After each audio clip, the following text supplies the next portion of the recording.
Welcome back to the Monmouth Basketball Hawks Nest podcast.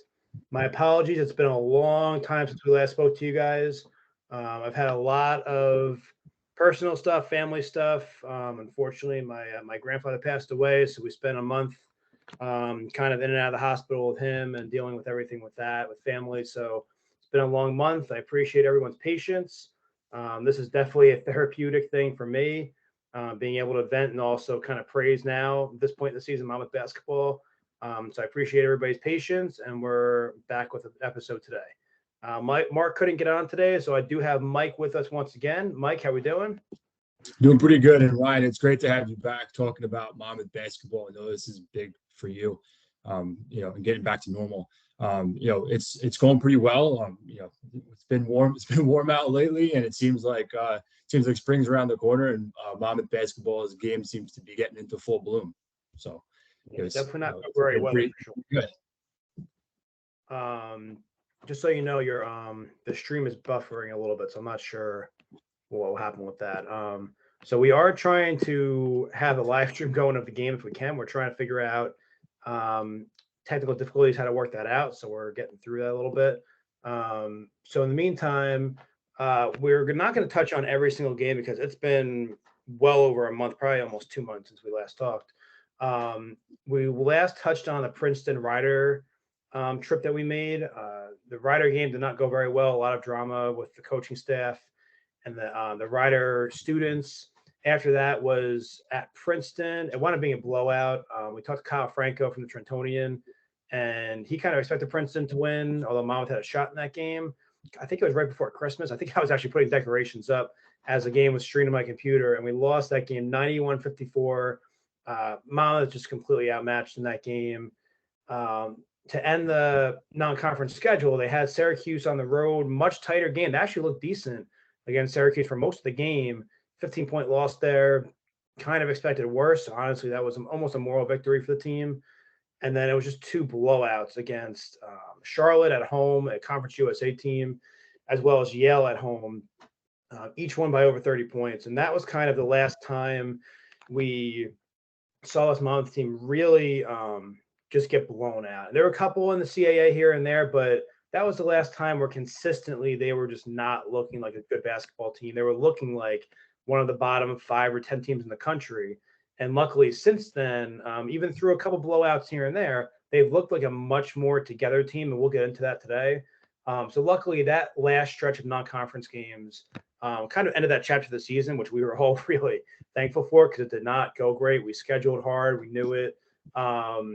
But that was kind of the last we saw this team struggling on a consistent basis.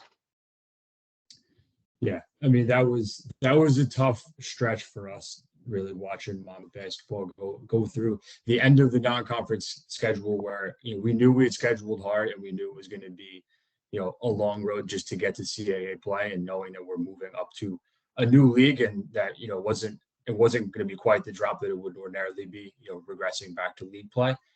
So it was a situation where we're just trying to get good performances. I don't think if we looked at Princeton, Syracuse, Charlotte, Yale, like looking at them as top 150 Ken Pom teams, I believe at the time, you knew we weren't probably going to win those games, especially with how the first several games had gone to that point. But like we said, it was tough to see anything really on the floor that was salvageable as far as what you'd say. All right, well, if this particular part of the game gets a little bit better into conference play, we'll be a lot better, or we'll start stringing together wins. It was really an unrecognizable type of game from Monmouth basketball that we've become accustomed to, which I know we touched on in the last episodes we've had, and we've talked about a lot online since then. But really, that was a situation where we were just hoping to get through those with some efforts where we could point to and say, hey, maybe if we get into conference play, we could start to make some gains. I think we were probably about halfway through as bad as it was going to get before, before we would really start to break out. Yeah, and you know what? You wonder why it changed so quickly. I mean, Kings talked about it all year. It's an inexperienced team. We're one of the, I think, top 10 youngest teams in the country. A lot of inexperience. Even guys that were on the roster last year didn't get much time last year. Jarvis towards the end of the year played a lot once he was healthy. Foster got his 10 to maybe 15 minutes tops per game. Miles Ruth didn't play a lot last year. Vuga barely touched the floor last year. So it's all new guys and new roles. Plus, you have all freshmen. So that was going to happen. And it just took a lot longer to get kind of more organized than we believed it would take. I mean, Jarvis, we didn't know until the day before the season opener that he was going to be out for a couple months.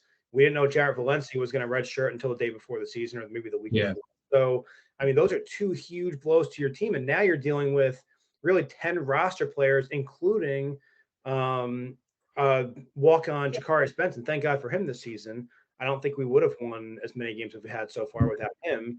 But you're also missing Sam Fagan and Taj Crowley, who have not seen the floor as well due to medical issues. So, I mean, we're dressing 10 guys most nights, and that's not an easy thing to do in Division I basketball. Usually you have 13 scholarships plus some walk-ons. So you have 16 guys on your bench sometimes. And when you have really 10, if anything goes wrong, there's such a small room for error. It's going to hurt a little bit. So it took us a while to get organized and these guys some minutes to figuring out their roles. And, King kept talking about it. And he's been frustrated sometimes, but he's been patient. And he kept saying, if these guys just listen, they just play defense, it leads to offense.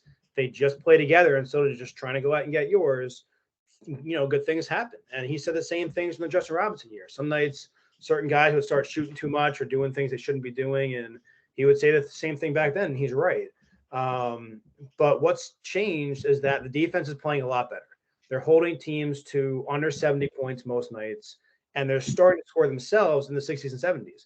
The whole first half of the season, it was a rarity to see Monmouth in the mid to high 50s of a game. You saw a lot of games, Monmouth finished in the 30s and 40s, and at a Division I game, that's not going to get you any win. You've got to score into the 50s and 60s at least in Division I, if not the 70s. So defense is playing outstanding. They're starting to figure out ways to score. Teron Allen has been unbelievable. The first half of the year, he was barely starting games, wasn't getting a lot of minutes. And once things kind of clicked with him and he slowed the game down for himself a little bit, he's been extraordinary. And you could probably make the argument that he would have a chance at third team CAA honors at the end of the season. I don't know if he kind of started his run too late, but if he has a strong run these last 4 games through the CAA tournament, he may have an outside shot at third team. I don't know if he'll get there, but he's been a weapon for us, scoring 15, 20, sometimes more points per game in this run. And that's the leadership we needed. Jack Collins did a great job first half of the year, getting a lot of shots up, scoring in the 15 and 20 point range. As a freshman, it wasn't easy on him. And now Teron Allen's taking the reins kind of. Foster's putting up 10, 15 points a game now. Clement Vuga has been extraordinary. He had 29-point game a few nights ago. We were begging him to get to 30. They were at the final media timeout, and he just couldn't get a shot after that, the way the game went, the game script kind of. But, the junior leaders are really taking over and letting those freshmen kind of develop into their roles, where we don't see Iman Sandu as much anymore. Andrew Ball will get into a little bit more. He hasn't played as much. But you're seeing the older guys get a few more minutes now, and it is paying off for this team with, I guess, 5 out of 6 wins now. I mean, they're rolling right now. They're rolling. So whatever you're doing, keep going. Besides the Hofstra game last weekend, I mean, there's not really anything to complain about or criticize because they're winning with what I would call probably a bottom 3 talent team in the CAA. And that's not disrespectful to our players. That's just factual. The CAA is a really good league. We knew it was going to be a step up. So we're probably one of the bottom few teams in terms of talent, but that doesn't really seem to matter right now. We knocked off Drexel, who's a better and older team. We're knocking off some of the lower teams in the league and some of the middle teams, and they're doing just enough to win these games. And right now, that's all we need to do right now. Yeah. And I think, Ryan, talking about defense and commitment to defense, I think the biggest thing has just been how well we're guarding the perimeter. And we've been, I think in the early part of the season, coach mentioned several guys by name talking about how they needed to get better defensively. They needed to guard on ball better. They needed to box out better to get more defensive rebounds, whatever the case may be. But as a unit, they're playing a lot better. Just talking about when you play on a string and you're playing team defense, when one guy slides to the ball, the rest of the defenders around the perimeter are adjusting, and it's not an easy drive. One guy slides and you just kick it right back where the drive came from. It's everyone's pulling on a string and you're all moving together. And you look up after a few seconds of offense, and it's like, oh man, there's 10 seconds on the shot clock and they haven't even gotten a good look yet. Which that's been huge for them, because like Coach Rice always says, you play good team defense, it leads to good offense. And historically for Monmouth basketball, what that's meant is getting out and running in transition off of stops. But with this team, you have to give them a lot of credit, adjusting to what you have in terms of your roster. Like you mentioned, we're not running 13 guys deep. It's only 10 guys that are really playing. Now that Jarvis is back, call that, I guess, 11. So for us, really, it's been moving into that two big rotation now with Vuga and with Foster, which Coach Rice also mentioned how earlier in the season they had trouble, whether it was chemistry wise or just trying to figure each other out on the floor, both being on the floor at the same time together and working together. And both guys have even said it too. And now they're both playing in a two-post setup where we get that stop defensively, we get it down the floor, and we feed the paint, let both guys go to work. That's option one. Option two, once they close in from the perimeter, is get it out to Teron Allen.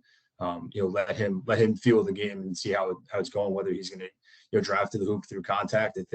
I think in one of the games he may have broken Austin Tillman's and one record, single game and one record. I'm trying to remember which game that was, but maybe it was Stony Brook, on the road, because he must have had four and ones by himself in that Stony Brook game, and it was just coming down to the wire. It was 4-point game, 2-point game. They even took the lead by one. He's making all these plays. Whether it's a mid-range jumper or getting to the hoop. Making the free throw after he makes the layup. And he's been incredible. And then from there, once teams are keying in on him, then you get your kick out to Jakari Spencer, to Jack Collins, and they're making their jumpers and just commanding the offense. So it's a combination of making teams have to play very hard offense just to get a good shot for the full shot clock, and then on the other ends making them have to defend. So really, there's no point in the game lately in the last 6 or 7 games where the other team seems like they're in control, because Monmouth's either dominating defensively or is having their way on offense, and really is playing with an identity that was completely missing for the first 21 games of the season, which is I think that's why a lot of us are frustrated. Not only was it 20 games where you're getting blown out by 30-40 points, but it was, all right, well, like I said before, what can you salvage? And this is complete night and day difference. And Coach Rice deserves credit for that. I know he's mentioned that that he's taken more of an eye on calling more design plays, sets, running the game that way. And we know he likes to give the team a lot of freedom in terms of letting them play. We see that with just the way they run offense, that a lot of times historically for Monmouth it's unscripted, but when you have a team like this, it kind of reminds me a little bit of when we went whatever it was 0-11 and then finally got their win at Penn in 2018-19, and then we were first place in the MAC for most of that year, getting into Diego Quinn, and how we ended up really for the first time in King Rice's tenure with a situation where you're playing in an inside out offense where you're looking for your big to do the majority of the scoring. So really, it reminds us a lot of that, where you kind of have a young team with guys that are trying to find their roles, and that's where it's important for the coaching staff to really draw up plays and put these guys in positions to be successful. Yeah, I mean, it's not a pretty offense to watch, but it's just organized enough and there's a game plan now and the guys know their roles, and that's the difference. It's not, it's not Justin Robinson and Colin Stewart and Micah and Jelon and those guys banging threes everywhere and playing a beautiful game. It's not pretty, but they're organized now and they know where the ball's going, and that's what's needed on this team. Yes. So, with that, we look into CAA playing, how things have kind of started so far. Now and also I want to say too, I want what's that site that does all like the advanced stats for baseball, and they'll find these crazy stats no one ever heard of before. I forget what that's called. I'll think Not of sure it. what you're talking about.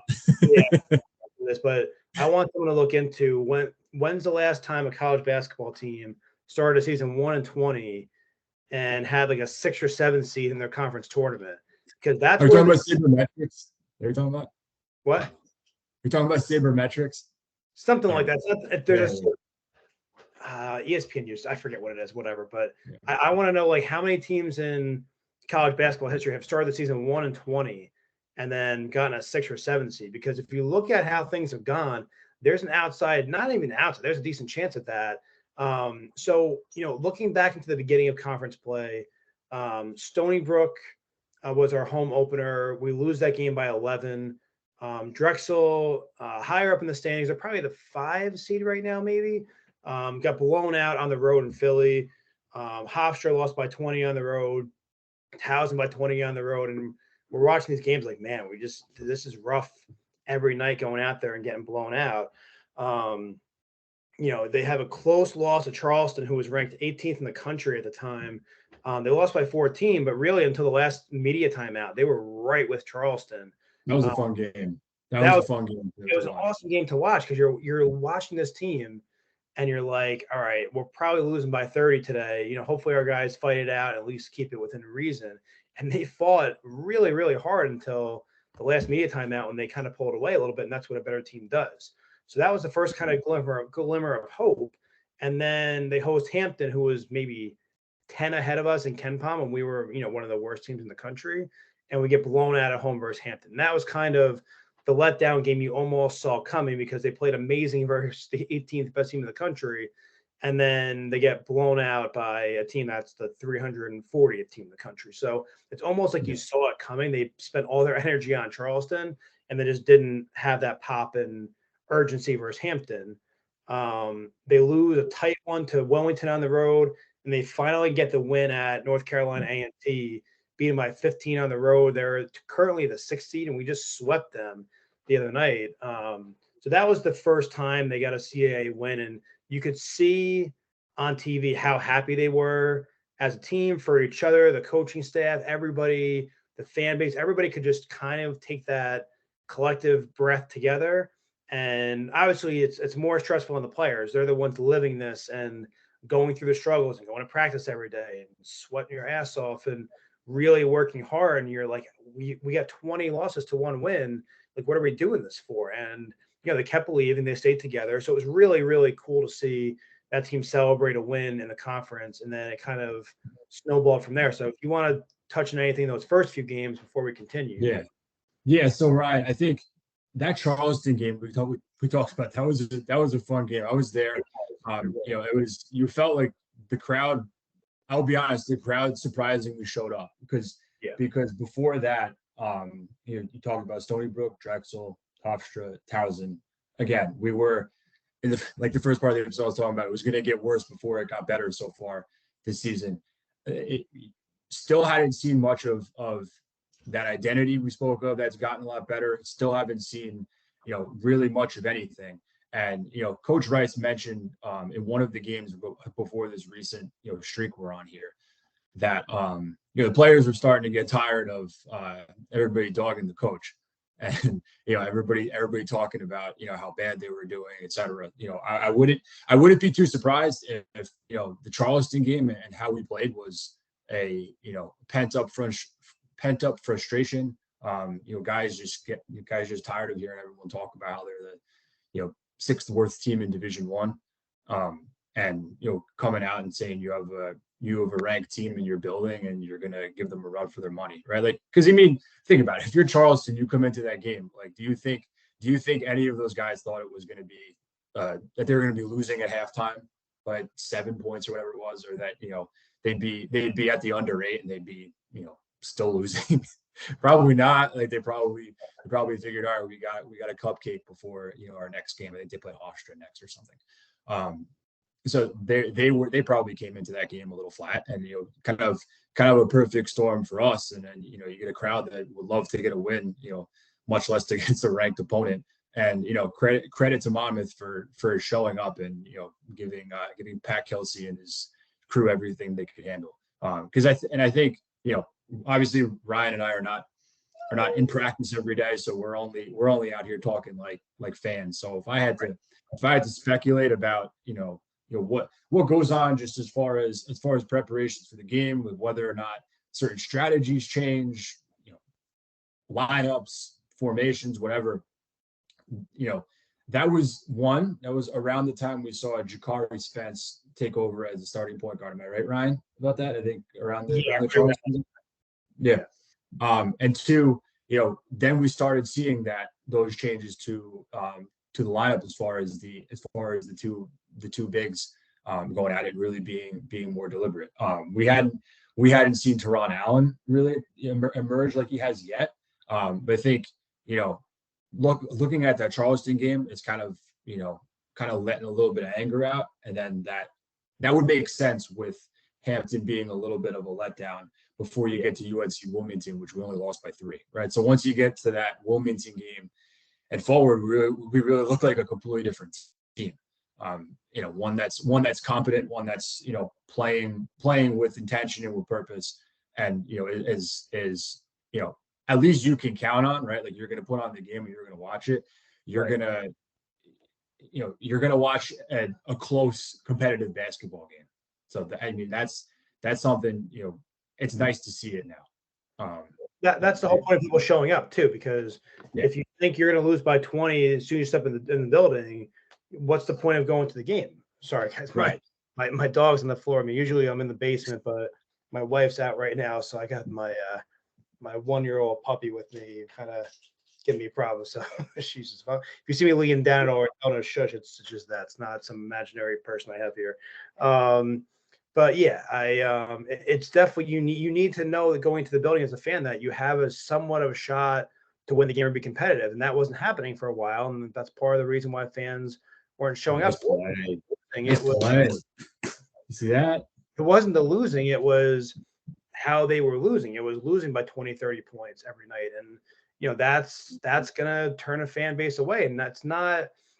It's hard to say that that's sore loser or fair weather, because how we'll show up, the dedicated diehard fans will show up, but the casual fan is not coming to watch Monmouth when you're losing by that much. So it's not really fair weather. It's just the way sports are. When the Brooklyn Nets were at Izod Center and they were going 13 and 70 for the year, you're only going to get a few thousand fans. When they, had Jason Kidd, or they went to Brooklyn and got Durant and Kyrie, now you're selling the place out every night. Like that's just the way sports are. Like you can call it fair weather, but that's just how it is. If the more you win, the more you're competitive, the more people are going to show up. And then luckily that's what they started doing. After the A&T win, they came home, beat Delaware by 8. That was convincing. It wasn't really even that close. The next 2 days later, they play Drexel. Massive win. That's a top 5 CAA team. Beat them by 2 right at the end. They beat Stony Brook on the road. Tough loss to Hofstra. That was a hyped up game. I wasn't expecting to win that game, but we were hoping to be more competitive. And you could see King was frustrated in the press game post conference at the end of the game. We didn't show up that day, but then we go out and beat A&T again at home by 14. It really wasn't even a game in the second half. And we swept them for the season, the number 6 seed. So we're playing with those middle tier teams. Now, obviously, Towson's a really good team.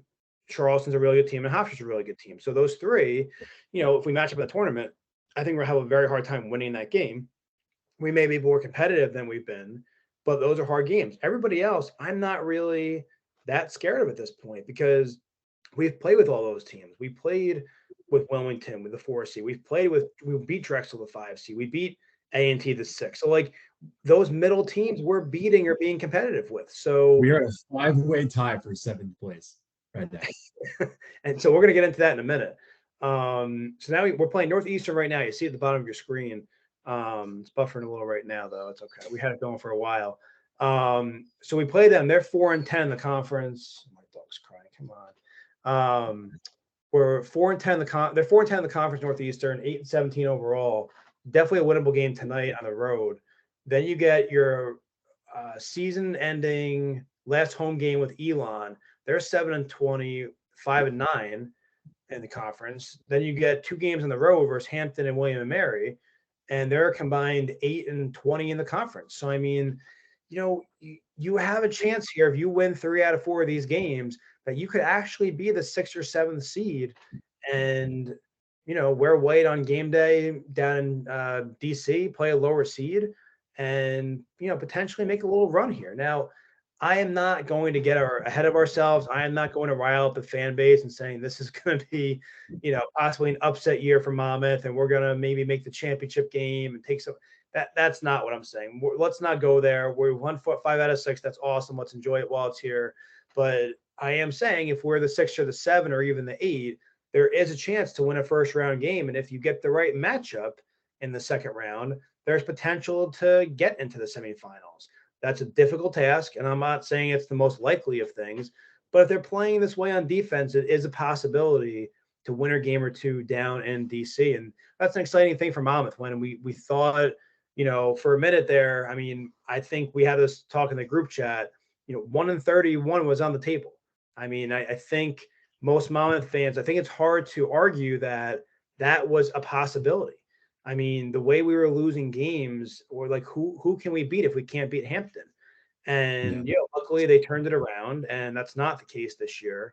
And they've won 5 out of 6. So now you hope they can win, 8 out of 10 or somewhere around those lines, and maybe they finish the season strong as a high seed, and you see what happens in DC. But either way, it's a positive thing. We'll get into this more in a minute. It's a positive thing to be winning these games at the end of the season. Nobody wants to go 1-31, 2-30, and have your season end like that. So it is a positive all around. Happy for the players, and I'm hoping we can keep this going tonight. Yeah, definitely. Everything you said is right, Ryan. Like you want to put yourself in a position now in these last couple of games, like you said, to be either a top seed line. But I think even more simply than that is just it's a difference between getting a game that it's a coin toss, whether you can win or lose, versus getting a game against Charleston, Hofstra, or Wilmington, where it's you're looking at being a 15-point dog. So that's really something exciting to play for these next 4 games for Monmouth. Right. And like we said, it's a breath of fresh air. It really is to see them playing the type of basketball that you would that's appointment viewing and that you would want to make time to watch. Because this is all right. Well, college sports, I feel like and this is a very pro sports part of the country, and I recognize that. Right? We live in the middle of New Jersey, but this is one of those things that if I could just help people contextualize the difference between pro sports and college sports in terms of like a bad season, right? Like everything is cumulative in college, right? This isn't the NFL where you get well, if your team sucks one year, well, you get a draft pick, you get free agency. There's a salary cap. You could basically hit reset, and in 2 years, that way. You go from being a 2-14 Giants team to being in the playoffs or Super Bowl contender. Everything in college is cumulative. So if you stink, it matters if you are 10-20 bad or 1-31 bad. All right, like it all matters because the type of athlete you get the next year is contingent upon the type of exposure you're getting year in and year out, right? Whether you have a rebuilding team and there's half the building is full, right? Like you flip it, a recruit flips the game on, is watching and they see, oh, that arena looks really nice. Oh, there's actually people there. Like people care about this team. That looks and presents a hell of a lot differently than, oh, well, that place is a dungeon. Like clearly nobody cares about this team. Oh, they're really bad. That all matters. So that's why, I know, I think we all got into a little bit, online talking about the slump we were in the beginning of the season. But that's why I think that's why it bothered a lot of us so much to see that not only were we struggling, but we were struggling as mightily as we were. And again, don't want to harp on it, but we're glad to see that we're doing a lot better now, and that whatever the difference was, and we talked about exactly how much better they're playing. We're glad to see that, because we're enjoying this, right? Like I'm excited that it's the middle of February and I get to watch some meaningful basketball on a Thursday night, right? Like that's exciting, and so we all love that. Everybody who loves Monmouth basketball wants that.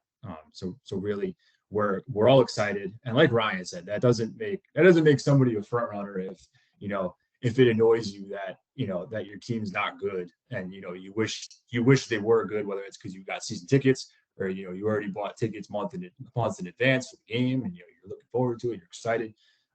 We all want to be huge Monmouth basketball fans, and we all want the team to be good and be like a major part of our lives. So that's really my 2 cents on like why it is so important for us to play respectably even when we're bad, and to be playing really good basketball and in good games that are ones you'd want to make time to watch late in the season. Right, because when you're 1-20, you start thinking about, number one is a lost season. Number two, which we kind of knew. We knew it was a rebuild year coming, losing 5 seniors. It was going to be a rough year either way. No, calm down. Now I was getting fired up at the moment. We'll talk now. So you start wondering, like, what kind of recruit is going to want to come to this team? And now you're thinking about next year, like, okay, well, are the juniors, the few senior, well, we really only have one senior, but are the juniors in this team going to leave next year because we had this awful season? And then who from the portal and freshmen are going to want to come here? You start worrying about stuff like that as a long-term thing. So, thankfully now you see the team, although the record is going to be a 20-loss season, you see now, okay, well, they finished the year strong, winning 8 out of 10 potentially, and they have this nice arena. They have a good coach and play with a contract. He's not going anywhere anytime soon.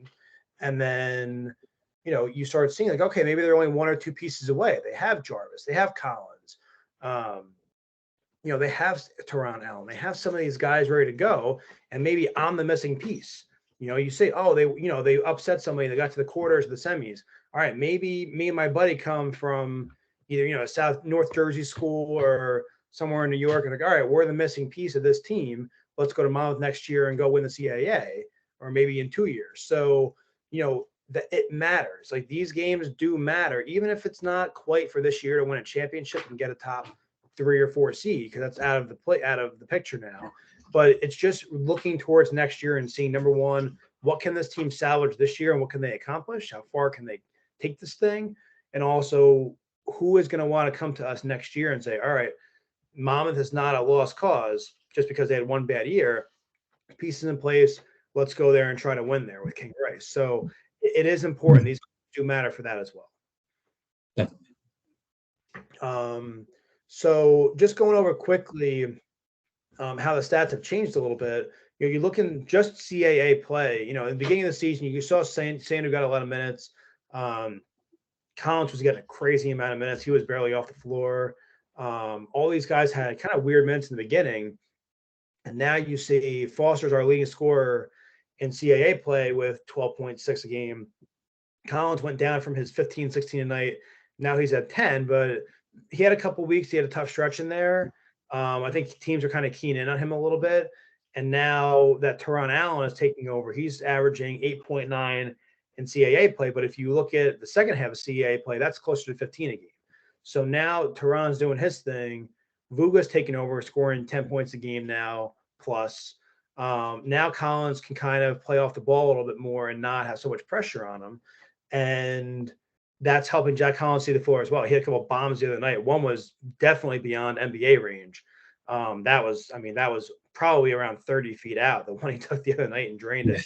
But it matters for these young guys that the older guys are stepping up and they don't have to take on that massive leadership role where they can just be freshmen and just go out there and play and learn the speed of D1 basketball. And that is helping these guys out.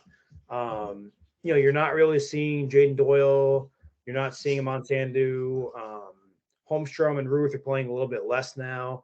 And King's kind of figured out the recipe for how to get this team across the finish line in the best spot possible. So it's definitely a different rotation than we saw the first half of the year, but I do think it's for the best. And you got to give King Rice credit. I mean, you got to give him credit for what's going on right now because, you look at this team in terms of inexperience, in terms of talent, in terms of, where they were coming out of high school and even last year, they're definitely in the bottom of D1 for overall talent and depth, and he's got them in the middle of the Colonial right now. So, I mean, you got to give Rice a lot of credit for what's gone on the last few weeks.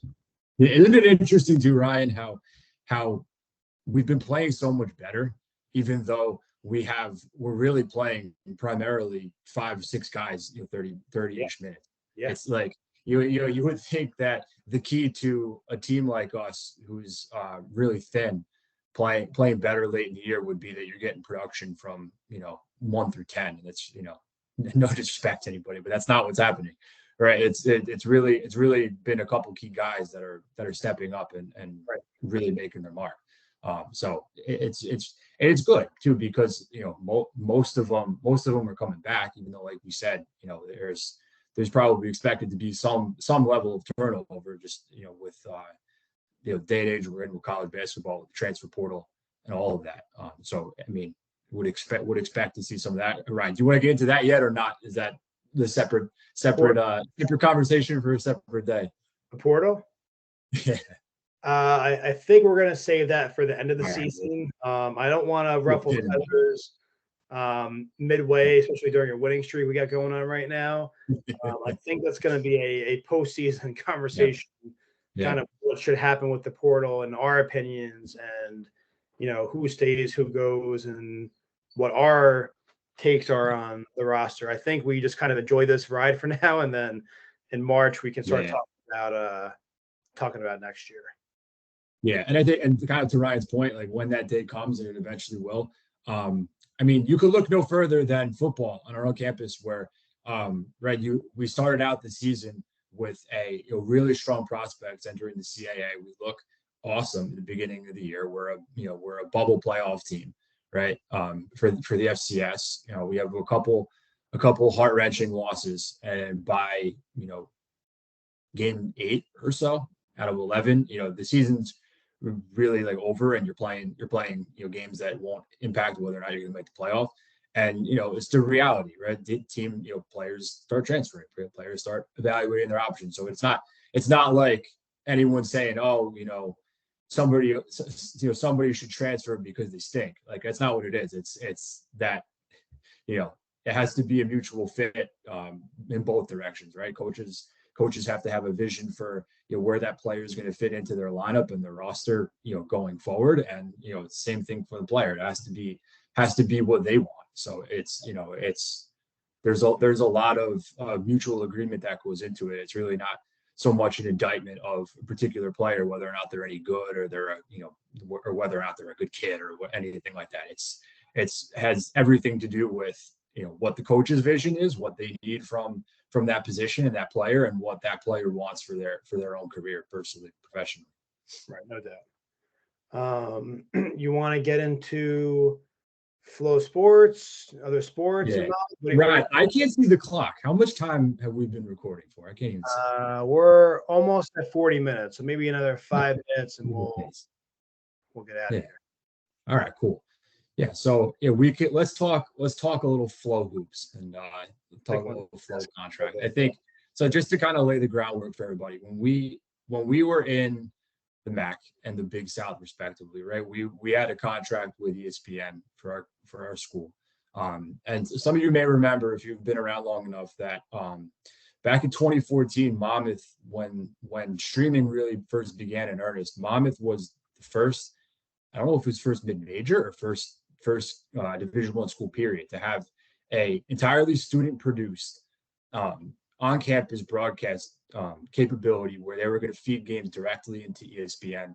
They were going to be streaming. At the time, it was called ESPN3, and that was where we made our mark, and it was a pretty cool recruiting tool for us for a little while, and that became the whole MAC ended up getting on-campus production facilities by, I think it was 2017, and it was really a nice thing that when you were watching your team play MAC basketball, that you could count on you were getting a ESPN stream broadcast.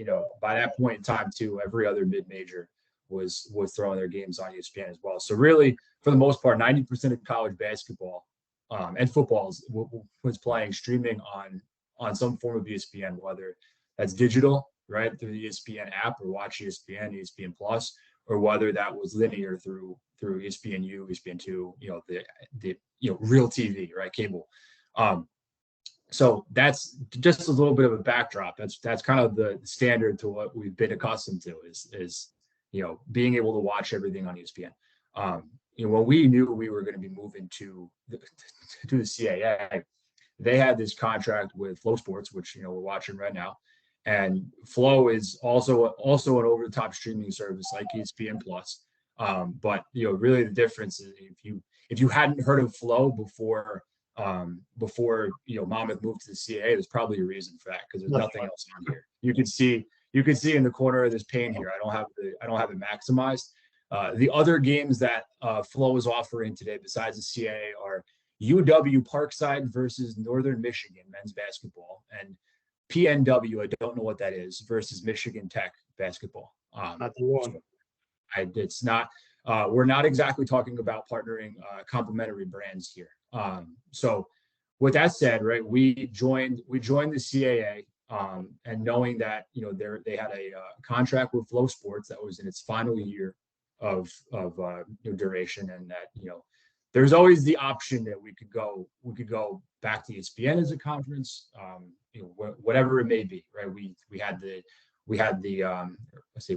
CAA had a agreement too with CBS Sports. It's why some of the games are put on CBS Sports. John Fanta and John Rothstein do a great job with some of those broadcasts, and so there were options. Really, the biggest one is ESPN, and it was announced last week that the CAA, for the next term of their media rights contract, was going to go with Flow, basically renew the setup we have now.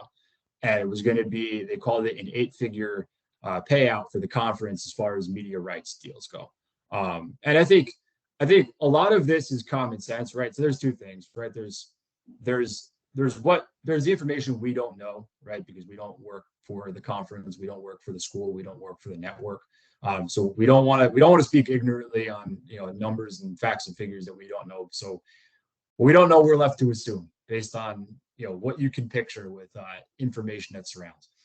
And Flow Sports is paying out 8 figures to the CAA through their next media rights deal. You divvy that amongst it'll be 14 basketball playing schools next year, Ryan, right? Yeah. With Canton, 14 basketball playing schools, 15 football playing schools, 9 of which overlap.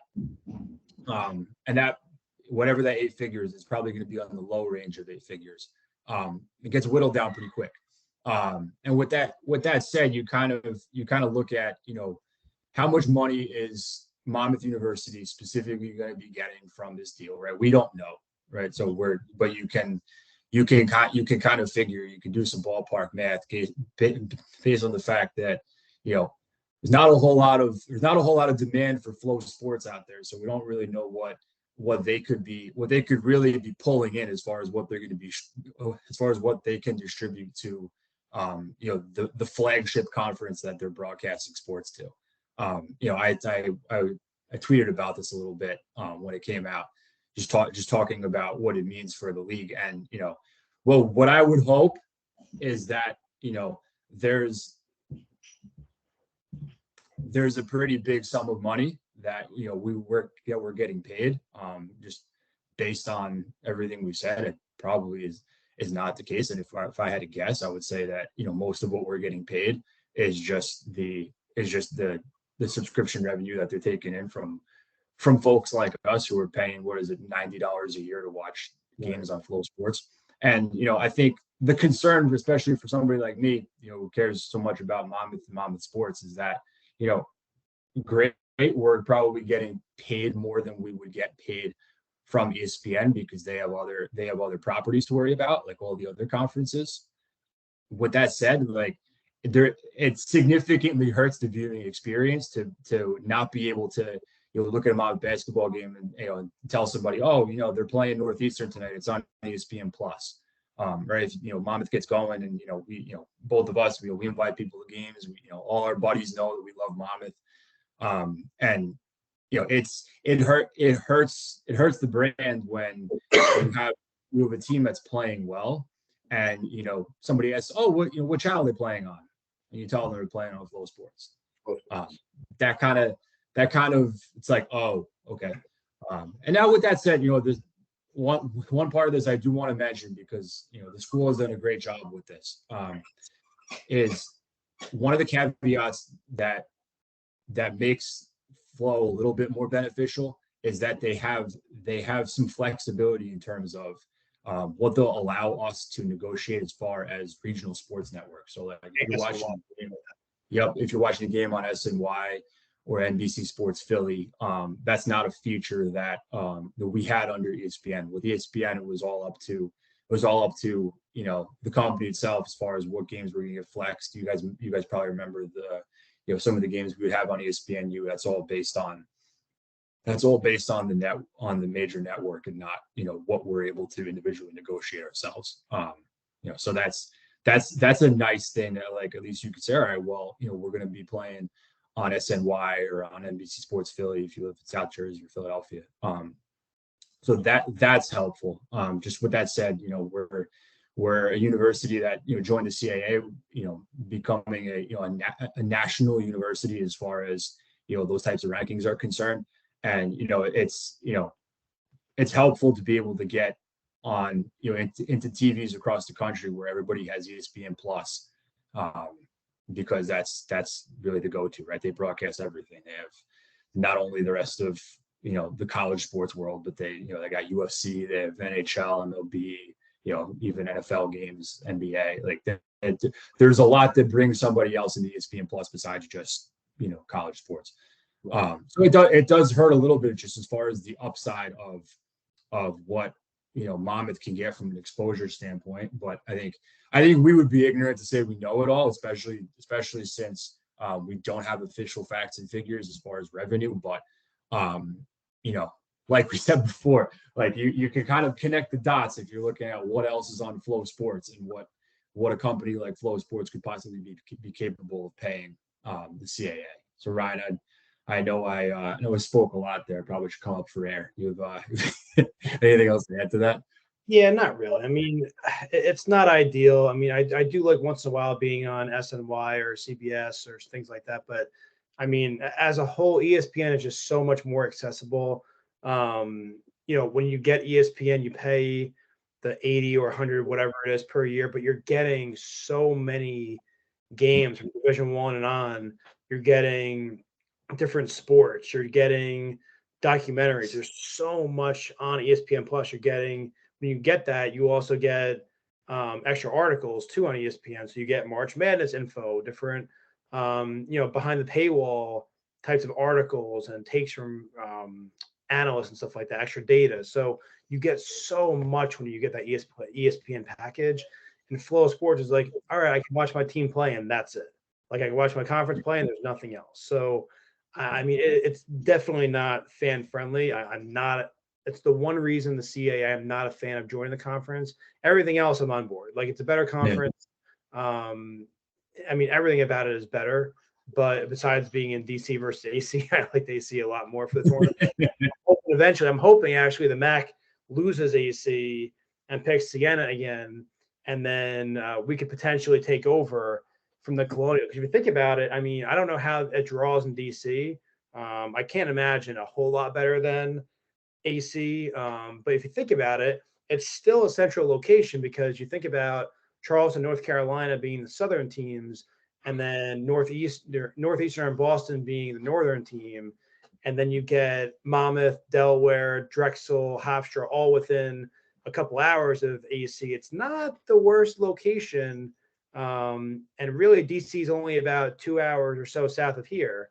So I'm actually holding out hope that we can eventually be back in AC for the Colonial. I don't know if that's a long shot. I'm hoping, but yeah, full sports obviously isn't ideal, but we're kind of living with it for now. And then hopefully in a couple of years, maybe contract runs out again, and less people buy it, and we can move on from it. But tough half for Monmouth there. They're down over 20 at the half. This should be an interesting post-game press conference from King Rice today. They played a great game the other day, and then before that, he wasn't happy after the Hofstra game. So this should be an interesting second half and post-game with this one. They don't seem like they're totally together tonight. A lot of turnovers going on right now from what we can see, 43-22. But we'll see what they can do, and see if they can turn this around tonight. Go for a massive comeback here. So just quickly, for the last minute or two, touching on some other sports. Women's basketball getting the job done in the Colonial. 12-12 overall, 7-6 in the Colonial, above 500. That's an awesome job by them so far, even including a win over number 1 seed Drexel, who's pretty much a lock to make the tournament. That's just a huge win for the program. But they're doing the job. I mean, Coach, I always say her name wrong. Is it Bojes? I think it's Bogus. I think it's Jim Bogus. Yeah. Coach Bogus is getting the job done, and I liked that hire from the beginning. Penn State coach. I think she's been awesome so far. A lot of good things to say about her. I'm hoping to eventually get her on the show. But she has been outstanding so far. So kudos to the women's team. Keep it going, ladies, and hopefully, you guys can advance in DC and hopefully, make a run at this thing this year. Mike, you got anything else? That's a big thing too for them because their jump from the MAC to the CAA was incredibly high. I think when you looked at some of the rankings, I can't keep track of all the different outlets that rank all of the different sports in their conferences, but as far as the rankings for women's basketball go, I think, and somebody will correct me, I'm sure, but I think the MAC was in the 20s, and the CAA was, I think, the 9th ranked women's basketball conference in the country last year. So to go from one to the other is quite stark, and with a lot of the same roster too. When you look at some of the players of the team, like a lot of the major producers are some of the same girls who were in the rotation last year. Lucy Thomas, Casey Donovan. They're a lot of the same faces that are playing better. Brianna Tinsley's been a huge factor for them too. She's been leading from the point guard spot. So they've got something working for them this year. It's going to be exciting to see what they can do towards the end of the season and even getting into the tournament. Just because like you said, you beat Drexel, who is a really high quality women's basketball team. And that's gonna bode well for them, especially locally recruiting. If you know about women's basketball, the Shore Conference is one of the hotbeds of women's basketball, in the nation.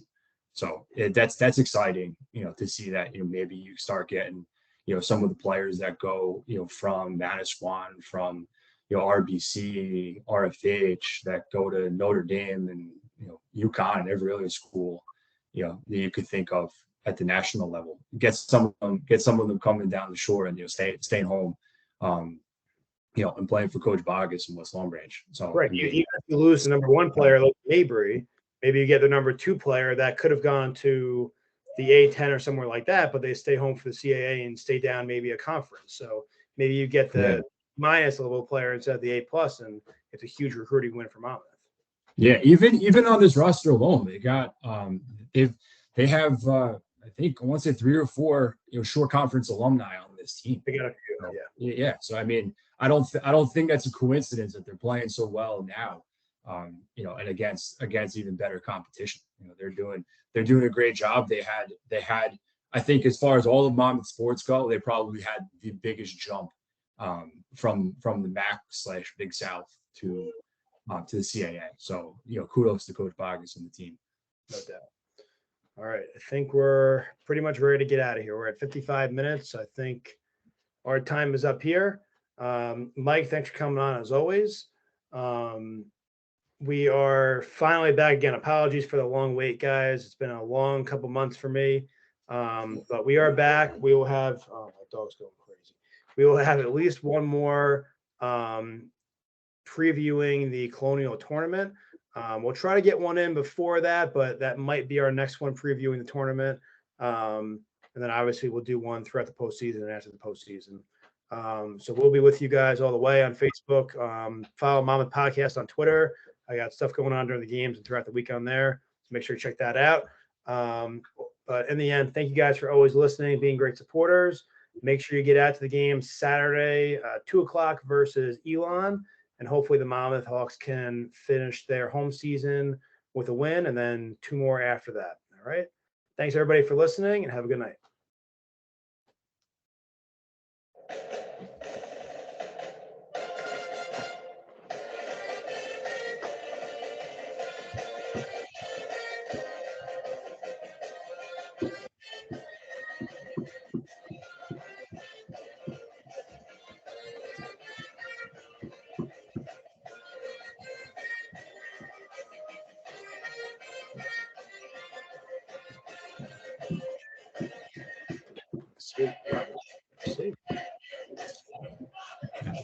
See.